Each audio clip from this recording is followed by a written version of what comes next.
Luke Baldwin and the family, 7 New York. 7 New York has been just part of the history of the family. Third generation racer in Austin Beers, 2 young guns on the front row. Mike Mosier will bring that pace truck down the pit lane. The green flag is out, and the 40th season of the NASCAR Whelen Modified Tour is underway.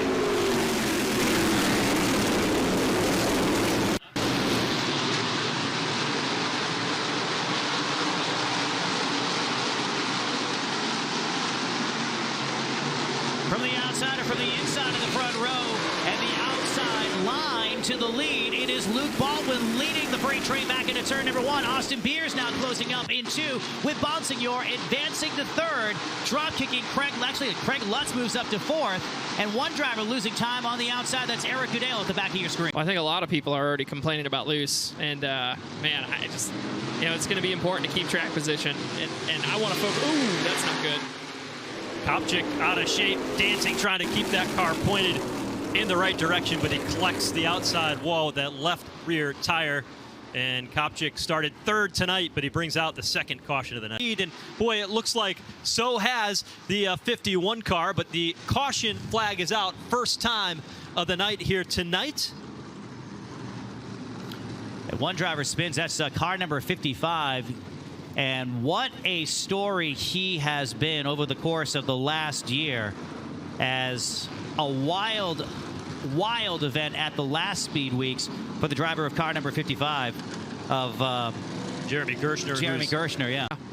See what happened to Jacob Lutz here. He was trying to go 3 wide off turn 2. Kraus and Silk on his outside, and it was Silk who got out of shape off turn 2, came down across the Nerf bar, caught that right front of Jake Lutz. And it doesn't take a lot with these modifieds to knock them loose with that right front. Yeah, about half the field took fuel. Austin Beers will restart 16th, the first car that came down pit road. The leader, though, and Eric Goodale, who are on the front row, did not take fuel. And so you've got some mixed strategy already that Jesse Punch talked about at the beginning of the broadcast. How about the Rocket Man? Ryan Newman in that 8 car around the outside lane.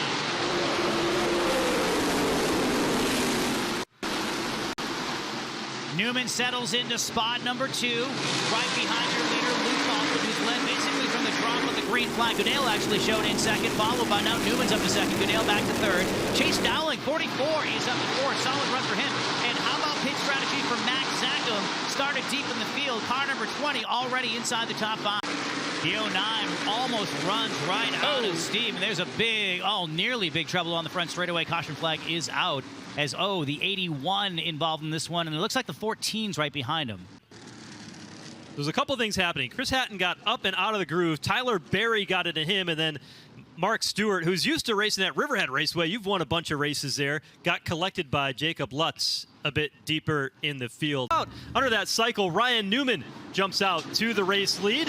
He will restart on the outside of the front row along with Chase Dowling as we get back under the green flag. The more things change, the more they stay the same. Ryan Newman, who was famous for doing just that very thing in his NASCAR Cup Series days, leads the pack into turn number 3, but it's good side-by-side racing for 2nd. One driver gets out of shape. That is Justin Bonsignor in turn number 4. Bonsignor dropping to the back of the pack outside of the top 10. His anchor is out 4 wide as they dive to the inside of the front straightaway, but trouble for Justin Bonsignor as a battle is on for the race lead. The young Austin Beers digging down to the inside underneath Ryan Newman. How about this pull off of turn number 4 as the caution flag is out, because Justin Bonsignor comes to a halt between 1 and 2. Again, going for 4 wins in a row. It has not been accomplished since 1997. And the 3-time defending champion continues around the racetrack. 4-time champion on the racetrack on the front stretch now. He's under power, but big problems for car number 51 of Ronnie Silk. Meanwhile, trouble. 56 and 84 make contact, and the 84 still with problems. Ronnie Silk involved. There goes Bonsignor down to the inside, and Kyle Bonsignor into the wall. The 2 brothers, Trevor Catalano and Tyler Catalano, got together midway down the back straightaway, and that has brought us under the 8th caution period, and the worst end of the outcome, Kyle Bonsignor. It has been a tough day. An engine in practice, and now the right front here just shy of the halfway point. Let's get another look at it. Watch on the back straightaway, the 56. That's Trevor Catalano. That's where all the action starts. Younger brother in the 56 car, older brother in the 84 car, just middle of the straightaway, drives right into the back bumper of his brother and sends him to the outside wall. After the fact, trying to avoid Kyle Bonsignor, locked him up into the outside wall. Let's take another look at it. Head on down the back straightaway. Boy, he just misjudged it. Yeah. I think he was trying to go down to the inside in turn number 3 and set him up. It looked like he had been trying to do that for the few laps prior. Or just 18 circuits to go when they hit the start-finish line. Sean Houlihan waves the green flag, and we're racing. Beer spins the tires, and Craig Lutz surges to the lead on the bottom. Emmerling now to second, and here comes Justin Bonsignor. We thought he was done early in the race with a right front flat. Now he's battling for third. He was in 30th position tonight, and the 4-time champion who's going for his 4th straight win. That has not happened since 1997. Justin Bonsignor to the inside, and Patrick Emmerling goes for the lead. Emmerling working the inside lane, takes over the top spot, puts car number 1 out in front of New Smyrna. Craig Lutz only led for a lap or 2, and he's back in the second position. Event, there have only been 2 winners, and that was Matt Hirschman. Big trouble, turn number 3. It's Chris Hatton. There was contact between the 7 of York, the 16, and Hatton came across the nose of Ron Silk and backs it in driver's side to the outside wall. 2-time 602 modified champion here at New Smyrna Speedway. The victory for Craig Lutz on the bottom is tantalizingly close. Can he get the win tonight over Patrick Emmerling? As the green flag comes out, Emmerling surges to the race lead. Bonsignor looking for second as they head for turn 2. Austin Beers opens up the bottom side, tries to get a run on Craig Lutz, who slams the door. They both go after Patrick Emmerling in turn number 3. Here comes Lutz trying to be on the defense. He'll come to the line this time by. 1 lap to go for Patrick Emmerling as Baldwin hits the wall off turn number 4, but it's Patrick Emmerling to lead the way in turn 2. Next flag will end the race, and Emmerling opens up a 5-car length advantage down the back straightaway. Lutz will run second, and they are single file off of turn number 4. Off turn 4, though, Patrick Emmerling's going to hold on and score his 8th career Whelen Modified Tour victory at New Smyrna. And meanwhile, Mark Stewart, hard lick into the outside wall off turn 4. 2014 Pro Late Model World Series champion Spencer Davis on the pole brings the field to green along with the youngster Max Reeves in the outside lane, and we're underway for 50 laps with the Hoosier Pro Late Models at New Smyrna. Good start there for Spencer Davis, and I think we've got some cars sideways down in turns 1 and 2. Big stack up on the initial start. We're going to go back under yellow. And here's a battle for position at the front of the field. Max Reeves feeling some pressure from Spencer Davis. Davis in the 96.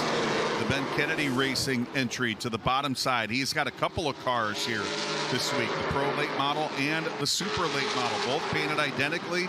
Both incredibly fast. Both of those cars were on top of the leaderboard on Thursday and the practice day. And to no surprise, I guess, Adam, jumping back out in front of the field here. And look at this. He's got to go right now. But here comes Connor Jones. Spencer Davis, the new leader at the conclusion of lap 17. Look at this battle. Still side by side for third. Hunter Wright to the bottom. Kitzmiller to the top. Down to the final 15, making 14 laps. Kitzmiller, can he save it? He's trying down the track, collects Renfrew. Big hit.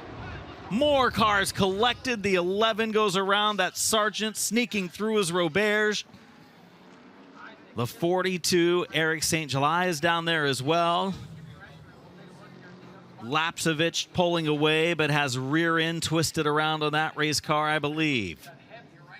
White flag is out, 1 to go for Spencer Davis and Connor Jones. Davis with some breathing room down into turn 1. He's got the car about a half a groove up, but here comes Connor Jones. You have to think he might pull the bump and run. Coming into 3, what's going to happen off of 4? Davis gives him room, still some contact. Jones runs him clean to the line. Davis wins. Jones in second. A lot of respect shown there for Connor Jones not to make contact with Spencer Davis. Had a chance, and Davis actually gave him the bottom lane, I think, in believing if he woed it down to hug the bottom, he might get the bump and run. Those two drivers ran a great race out front, showed a lot of respect. It's night 2. They've got a lot of racing yet to go this week. And Spencer Davis, a former champion back in 2014 of the Pro Late Models at the World Series, is back in World Series victory lane.